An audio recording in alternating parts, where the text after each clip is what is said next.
umuririmbyi yararirimbye ngo mbese tubwirwa n'iki ko tuzagera mu ijuru, ngo ni umwuka w'ihoraho, ngo mu gihe uzumva uwo mwuka Imana ishimwe bene da, Imana yo mu ijuru ibashoboze.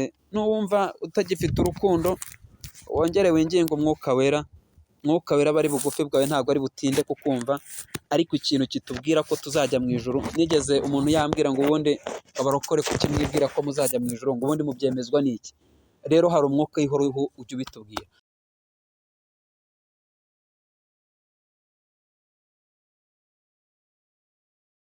Haleluya, haleluya. Yesu nashimwe bene data, inshuti z'Abahiriwe TV, turabashuje amahoro y'Imana nabane namwe. Nitwa Nsabimana Jean Damascene, nje kuri kamera ya TV Abahiriwe, Imana yo mu ijuru umugisha. Hanyuma mfite ijambo ry'Imana nshaka kugira ngo nsangire n'abakunzi b'Abahiriwe TV, kandi nanone nje no gushimira inshuti z'Abahiriwe TV, mutwereka ko buri munsi ibyo dukora mubyishimiye, kandi Imana yo mu ijuru umugisha. Iyo tuba twarabikoze ntimubyishimire, bimwe bagiye batwandikira, abandi batubwira ko ibyo dukora badushyigikiye. Rero tubikusanyirije hamwe, turabashimiye, kandi dushimiye n'Imana Data wa twese yadushoboje igakomeza amaboko yacu, kandi ikadukomereza n'ibyo dukora. Imana ibahe umugisha. Rero reka dutangire dusenga Imana yo mu gihugu cyo mu ijuru, dukomeze n'ibindi. Urakoze Imana, turagushimye, uri Kristu, urera urakiranuka, ubereye maso abantu bose bagutegereje, icyubahiro n'ikibi cyawe. Mana, uri Imana y'amahoro, uri Imana y'urukundo rwacu, uri Imana iturinda uko bwije n'uko bukeye, turabigushimiye. Mana, ujya urinda kwera kwawe, niyo mpamvu urinda abantu bawe, ukabarindira mu byo barimo, aba bari mu byawe ukabarindiramo kuko wera. Mana, abakiranuka nabo ukabarindisha umwuka wawe wera, ndabigushimiye, uhabwe icyubahiro. Rero muri aka kanya tugeze imbere ya televiziyo Abahiriwe, tugushimiye ko wabanye nabo, natwe ukabana natwe ukaturinda, ibyo turabigushimiye, uhabwe icyubahiro. Rero tugiye kuganira ijambo ryawe, tugiye kuvuga ibyawe. Bibiliya yarambwiye ngo mbere kugira tuvuge ibyawe tubanze tuve bidatunganye. Mana, birashoboka ko iminsi yatambutse aribyo twagendeyemo bidatunganye, tugusabye imbabazi utweze udutunganye. Ndetse n'abazabyumva kuri televiziyo, abo nabo turabasengeye. Nasomye Bibiliya irambwira ngo Ezira ngo arangije afata igihe cye cyo gusenga, ngo arangije ngo yiriza ubusa, ngo arangije arabanza afata umwanya wo kwihana ubwe, ngo yatura ibyaha bye, yatura n'ibyaha by'abo mu muryango wiwe. Kandi umwumva gusenga kwe, uramubabarira, ndetse ubabarira n'abo mu muryango wabo. Nanjye Mana, natuye ibyaha byanjye, unyuze untunganye, ndetse n'abakunzi ba televiziyo Abahiriwe, abo bose ubeze ubatunganye, kugira ngo twumve ijambo ryawe nta mwandu dufite, icyubahiro n'ubutware byo n'iteka ryose, amen. Imana mu gihugu cyo mu ijuru ishimwe. Rero ishimwe twabanye natwe. Mfite ijambo ry'Imana nshaka kugira ngo mbagezeho, riri muri Timoteyo wa kabiri, ibice 2, umurongo wa 19 n'umurongo wa 20. Ndumva ashaka kugira ngo nze kuba ariho nsomaho, niturangiza tuganire aho ngaho, dukomeze twumva icyo umwuka abwira amatorero, dutegereje n'umugambi w'Imana ku bantu bayo. Imana ishimwe cyane. Bibiliya iratubwiye, umutwe w'amagambo uravuze ngo ibyerekeye kwirinda impaka. Hanyuma umurongo wa 19 uvuze ngo iki? Nyamara urufatiro rukomeye rw'Imana ruracyahagaze, rwanditsweho iki kimenyetso ngo Uwiteka azi abe, kandi ngo umuntu wese uvuga izina ry'Uwiteka ave mu bidatunganye. 20. Mu nzu y'inyumba ntihabamo ibintu by'izahabu n'iby'ifeza gusa, ahubwo habamo n'iby'ibiti n'iby'ibumba, kandi bimwe bikoreshwa iby'icyubahiro, naho ibindi bigakoreshwa ibiteye isoni. Imana yo mu ijuru ishimwe cyane. Tugiye kuganira ijambo ry'Imana, twifashishije ano magambo, kugira ngo twumve icyo Imana idushakaho muri iyi minsi, twumve icyo Imana iri kuvugana n'abantu bayo. Imana ishimwe. Nasomye Bibiliya irambwira ngo Uwiteka turemeye imirimo myiza yo muri Kristo Yesu, kugira ngo tuyibemo, tuba ariyo tugenderamo. Abantu bajya kuri televiziyo baba ariyo bagenderamo, iyo mirimo Yesu yabaremeye. Abantu bakora hirya no hino baba ariyo bagenderamo iyo mirimo. Nicyo Bibiliya yambwiye Imana yaremeye abantu bayo. Imana ishimwe cyane. Dushimye Imana mu gihugu cyo mu ijuru dushoboje kugera hano. Hari indirimbo yari iri kumfasha, y'umukozi w'Imana, umuhanzi witwa Bosco Nshuti, yararirimbye aravuga ngo hashimwe Yesu we wampuje n'Imana. Nanjye shimye Imana yo mu gihugu cyo mu ijuru ko yaduhuje n'Imana. Haleluya. Iyo hataba Yesu ngo aze yitanga duhuze n'Imana, ntabwo twari guhura n'Imana. ariko dushimye Yesu ko yaduhuje n'Imana. Ubu kuri iyi televiziyo y'abahiriwe hari abantu nakwifuza kugeraho kugira ngo mpure nabo, menyane nabo, baba ari abantera inkunga cyangwa ari abamfasha cyangwa aba ari abandi bakora ibintu runaka, ariko nkaba ntabona uburyo mbageraho.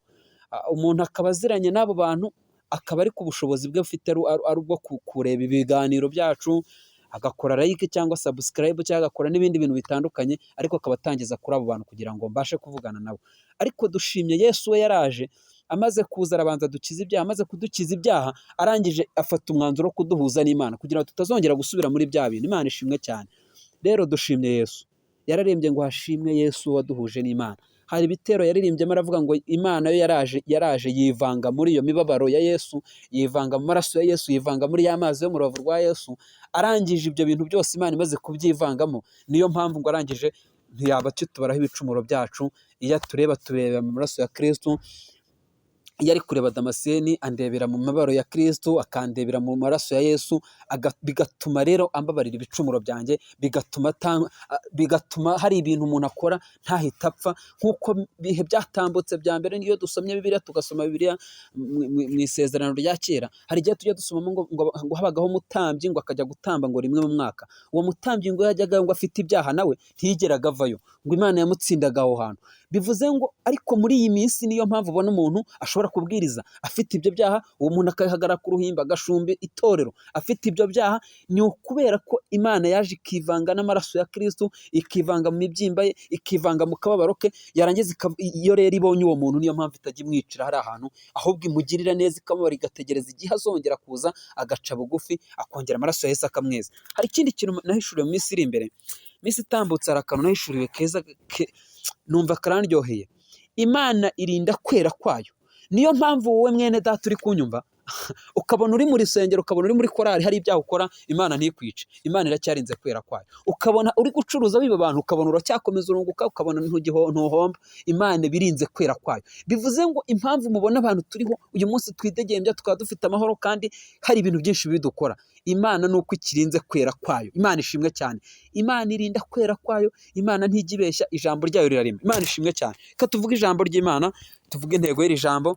Intego y'iri jambo iravuga ngo kubera ko hari ibikoresho byinshi bibonetse muri uyu murimo w'Imana, kubera ko hari ibintu byinshi bibonetse muri iki gihe dusohoyemo, ndakwinginze b'igikoresho gikora iby'umumaro, gikora iby'agaciro. Yenda nushaka uba utari ifeza cyangwa uba uri izahabu, ushaka uba uri igiti cyangwa ibumba, ushaka uba umeze gute, ushaka kuba uri umukire cyangwa ukomeye, ushaka kuba ufite impano zitandukanye, ubwiriza bigakomera, uririmba bigakomera, ariko nagira ngo nkwinginge ngo kora iby'umumaro. Niyo ntego y'iri jambo. Bibiliya iratubwiye ngo mu nzu y'inyumba ntabwo habamo ibikoresho by'izahabu n'iby'ifeza gusa, habamo n'iby'ibiti, habamo n'iby'ibumba, ngo ariko bimwe bikora iby'umumaro, ibindi bigakora iby'isoni nkeya. Niyo mpamvu ubona muri iyi minsi umuntu aririmba asambana, ukabona umuntu arabwiriza asambana, ukabona umuntu arakora abeshya, arakora agambana, arakora yice, cyangwa se akora ibintu bikomeye cyane, bibi cyane. Bivuze ngo muri iyi nzu y'Imana, bivuze ngo muri iyi nyumba y'Imana harimo ibikoresho bitandukanye, harimo ibintu biri gukora iby'isoni nkeya rero, ariko hari n'ibindi witonda. Bibiliya niko itubwiye, biratubwiye ngo hari ibikora iby'agaciro, hari ibikora iby'umumaro. Hari abantu bari kuza bakabwiriza imitima y'abantu igakomera, hari abantu bari kuza akavuga Imana Data wa twese, akavuga Imana ikiza, akavuga Imana iruhura, akavuga Imana imara agahinda n'umubabaro, umuntu akumva ashize agahinda. Umuntu akaza akavuga Imana ikura umuntu mu kabari, akava mu kabari burundu akabari akakibagirwa, akavuga Imana ikura umuntu mu busambanyi, umuntu akava mu busambanyi bikarangira. Ariko hari n'umuntu uri kuza akivugira nyine iby'isoni nkeya, akivugira ibintu bitari bukure umuntu ahantu bigire n'ahantu bimugeze. Niyo mpamvu rero itubwiye ngo ibikoresho by'umumaro birahari kandi ni byinshi. Bibiliya itubwiye neza ku murongo wa 19, mbariho nawo nsorezaho, mbariho mvugaho gatoya, kuko Bibiliya yarambwiye ngo ibintu byose byarumvishwe, ariko bene data mureka twongere tubyibukiranye, mureka tubyongere tubyibukiranye, ngo ni umwuka w'ihoraro, ngo mu gihe uzumva uwo mwuka Imana ishimwe. Bene da, Imana yo mu ijuru ibashoboze. Nuwumva utagifite urukundo, wongere winginge umwuka wera. Mwuka wera bari bugufi bwawe ntabwo ari butinde kukumva, ariko ikintu kitubwira ko tuzajya mu ijuru. Nigeze umuntu yambwira ngo ubundi abarokore kuki mwibwira ko muzajya mu ijuru, ngo ubundi mubyemezwa n'iki? Rero hari umwuka w'ihoro ujya ubitubwira, hari umwuka w'Imana ujya uza ukanyemeza neza ko Damascene nzajya mu ijuru. Haleluya. Umuntu umwe nigeze namubwira ngo sinzi kuririmba ariko nzi kwizera. sinzi kuririmba cyane ariko nzi gusenga nkanizera. Ibyo bintu bibiri byatuma hari ahantu nambuka nkagera. Bibiliya iratubwiye ku murongo wa 19 uravuze ngo nyamara urufatiro rukomeye rw'Imana ruracyahagaze kandi rwanditseho iki kimenyetso ngo Uwiteka azi abantu be. Imana ishimwe cyane. Bivuze ngo mwene data uri kumvira ijambo ry'Imana ukaba udukurikiye kuri televiziyo Abahiriwe, ukaba uzadukurikira waba uri mu gihugu cy'u Rwanda, waba Imana yarakugiriye neza ukava mu gihugu cy'u Rwanda ukajya hanze i Burayi cyangwa ku mugabane wa Amerika, aho uri hose waba ukorera Imana cyangwa se waba utayikorera, menya neza ko urufatiro rukomeye rw'Imana ruracyahagaze kandi rwanditseho ngo Uwiteka azi abantu. Ahubwo haranira kugira ngo umenye neza ko nawe muri urwo rufatiro rw'Uwiteka wanditseho izina ryawe runaka, wanditseho izina ryawe ryitwa runaka, wanditse kuri urwo rufatiro. Imana ishimwe cyane. Hari ibintu niyo mpamvu nari nzamuye ino ndirimbo ivuga ngo mbese tubwirwa n'iki ko tuzagera mu ijuru, ngo ni umwuka yihoraho. Nuba uri wowe wicaye uzi neza ko ufite agakiza cyangwa ukaba uzi neza ko uri umukristo, ukaba wumva utazagera mu ijuru, ufite ikibazo. Ariko nagira ngo nkwinginge, ntumara kumva ibi ngibi, umwuka yihoraho agusanga kumvishe ko uzajya mu ijuru, kuko birarambwiye ngo hahirwa umuntu ugenda udakurikiza imigambi y'ababi, ntiyicare mu nzira z'abanyabyaha. Nawe uza ahantu waba wicaye, uza ibintu waba uvuga ku buryo waba uzi neza ko uzajya mu ijuru. Ibintu ukora, uko ugenda, uko uvuga, abo ubana nabo, ibyo ugendamo uko bwije n'uko bukeye, biraguhamiriza ko uzajya mu ijuru. Imana ishimwe cyane. Niyo mpamvu urufatiro rukomeye rw'Imana ruracyahagaze, rwanditseho ngo Uwiteka azi abantu be. Imana ishimwe cyane. Niyo mpamvu amanutse hepfo ku murongo wo hepfo, agikomeje kuri uwo murongo aravuze ngo umuntu wese uvuga ibintu by'Imana abanza ave mu bidatunganye. Ibintu bidatunganye urabizi, uzasome mu gitabo cy'Abefeso, harimo imbuto z'umwuka wera w'Imana. Bibiliya uko ugenda izivuga ntabwo twazitinda twazivugaho, ariko uzasome mu gitabo cy'Abefeso uzasanga imbuto z'umwuka wera zikwereka nimba uzajya mu ijuru. Imana ishimwe cyane. Rero Imana ibaha umugisha, turabakunda cyane, turabishimiye, hanyuma kandi tubashimiye Imana yo mu ijuru yadushoboje kugira ngo natwe tugere aha ngaha. Hanyuma Pawulo yaravuze ngo nshobozwa na Kristo wumpa imbaraga. Waba wicaye hariya uvuga ngo mbese njyewe nashobora gukizwa? Bigashoboka. Ntabwo natwe tubyishoboza, ahubwo dushobozwa na Kristo. We tera intambwe imwe gusa, Yesu nawe aratera 99. Imana ishimwe cyane. Kandi ntumara gutera intambwe imwe, uyiteye we mutima wawe uyitere. Birashoboka ko uzareba iki kiganiro iminsi ibaye myinshi tugishyizeho, cyangwa ukakireba tukigishyiraho, cyangwa ukaba uzatwumva uherereye mu gihugu abantu batemerewe gusengamo, cyangwa nawe utari kubona umwanya wo gusenga, ariko ntiwizere Imana Data wa twese tuvuga. Imana yaduhamagaye, ntabwo tuza kuri televiziyo tuje gutera baraza dufite ibintu byinshi umuntu yajya gukora, ahubwo tuza kuri televiziyo tugira ngo tuvuge ubutumwa bwiza bwa Yesu Kristo, tuvuge Imana Data wa twese, tuvuge Imana yadukuye mu bibi, tuvuge Imana yaturonse mu bise by'amaraso ya Yesu. Kandi mbabwiza ukuri, abantu bafana Rayon Sport, bamara kuyifana Rayon Sport ikishima hwiri, ikajya ikina ifite ingufu, ifite courage, kubera ko ari abantu bayifana. Twebwe tuvuga Yesu kubera ko hari ibintu yakoze hagati muri twebwe, kandi Yesu twamuvuga akishima, akagira ibintu akora.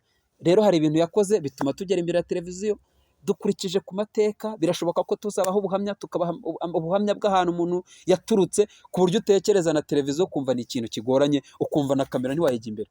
Ariko kuri uyu munsi turashima Imana, harimo abantu twarebaga bari kuri televiziyo tukumva twebwe ntibyakunda, ariko turashimira Imana ko idushoboze kuba twagera aha ngaha. Hari igihe umuntu asenga cyangwa se yarasengaga, Imana ikakubwira ngo uzamvugira no mu mahanga. Ubu ndizera ndashidikanya, umuntu uri i Burayi, umuntu uri muri Amerika, umuntu uri muri Aziya, umuntu uri i Burundi, umuntu uri muri Kongo, yaba yumva Ikinyarwanda yaba atacyumva, afite umuntu wumva Ikinyarwanda azambona kandi azareba ko tuvuze Imana Data wa twese. Ntabwo twaje kwamamaza imipira cyangwa se ibindi bintu runaka, twari tuje kwamamaza ubuntu bwa Yesu Kristo. Umuririmbyi yaririmbye ngo nubwo ntari umuhanga muri byo, nkaba ntari inshyomotsi, ngo ariko reka mpamye yuko Kristo ababarira. Nanjye ako kantu reka mbariko nsorezaho. Imana yo mu ijuru y'umugisha, reka dusenge. Mana turagushimye mu izina rya Yesu, urera kandi ndetse urakiranuka, ubereye maso abantu bose bagutegereje. Mana nsengeye abantu bazareba iki kiganiro, abantu bazakurikira televiziyo Abahiriwe. Mana uzabaha umugisha kubwo gutanga umwanya wabo bakatureba, bakareba ubutumwa bwiza utunyujijemo. Natwe tukaba twemeye kuba umuyoboro wawe, uduha umugisha. Tugusabye umugisha, kuko umugisha ujya utanga nta mubare ujya wongeraho. Nuhabwe icyubahiro rero uzabane natwe. Mana dusengeye uwari uri ku buhanga bwa kamera, nawe umuha umugisha. Dusengeye abantu bose bari muri iyi delegasiyo y'Abahiriwe TV, ubagirire neza, ubarengere. Kandi Mana tugushimiye kuri Imana itanga umugisha, ubwo tuzabona igisubizo cyangwa se tukabona abantu bakwizeye bakava mu byaha, bakongera kwizera kuri Imana ikora binyuze muri ubu butumwa. Tuzagushima, nubane natwe rero, ugume uturinde aho tugiye kuva hano twerekeza mu ngo zacu, tuva kuri studio, ubane natwe tugire neza, imbaraga zawe n'ubudahangarwa bubane natwe mu izina rya Yesu, amen.